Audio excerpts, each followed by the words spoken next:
Hey, hi everyone. In this particular lecture, we are going to learn about that how to read a large file with the help of streams. Well, why streams?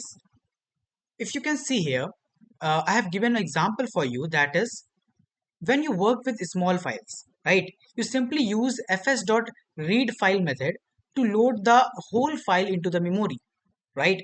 When you read any file, first of all, the whole file get loaded into your memory and then it is displayed to you, right? So it is very easy for when you work with the small files by using just fs.read file.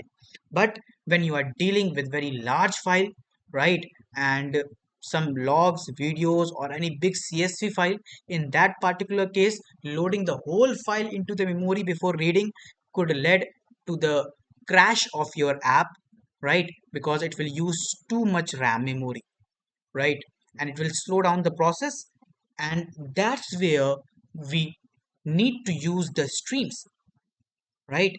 That's why we use a stream, so that the data get loaded one by one, not exactly everything at once, which can put a burden on our memory, right? If you see the definition of a stream is like reading a file in small parts or chunks, not all at once, right? So think of it like watching a YouTube video.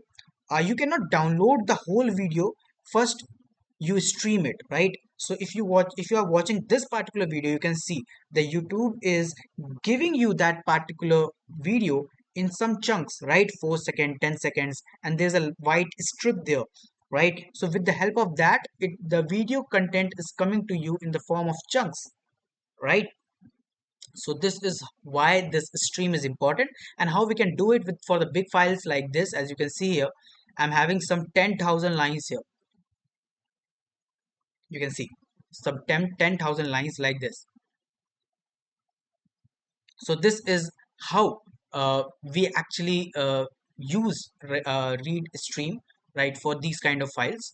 So let's see that how we can make the stream. So simply you need to import the fs module. So we will write const fs equals to require, and inside of this we write fs, right, like this. Now after that we write const, and then we put a read stream, right? So we are going to create a read stream. So first create a variable that is read stream. Okay, yeah, like this. And after that we write fs dot, then which method? Simply write create read stream like this, and put the bracket here, right? And after that we write the name of the file which you want to read. Let's say I want to read this big file, that is big file.txt, right? So I'm going to write big file.txt. Okay, there's f is small here. Okay, fine. Now after this you need to put the encoding also, right? We learned about it about in the read files method, that when you are reading something you have to give the encoding. Fine. So that's the optional part of the data, right? So we will write what? We will put the curly bracket here. We'll write encoding as what? UTF-8, like this, right? We are going to use UTF-8. Fine. Now after that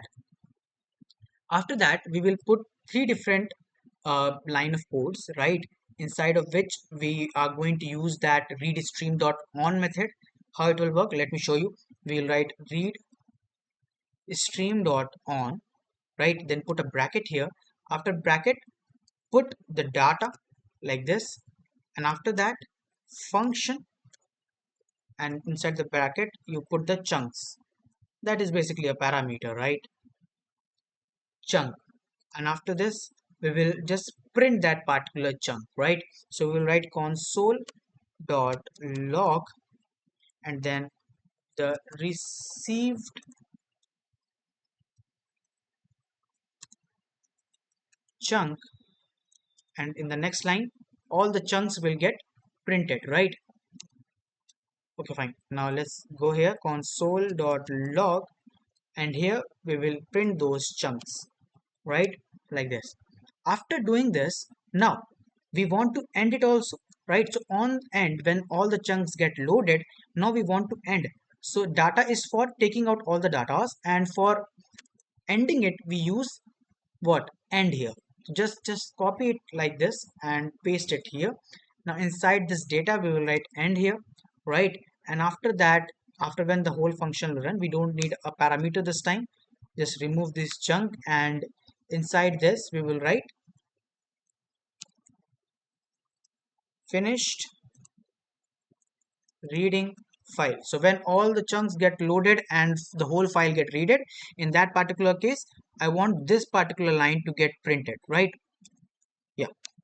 After that, in the last we check for any error. In case of any error, right, we want that error to get printed. So simply just copy this and paste it here, and in the place of end we write error like this. And inside this function we give the parameter as err, right? And after that, the inside the console part I'll write error like this, and after that put the comma and err like this. Got it?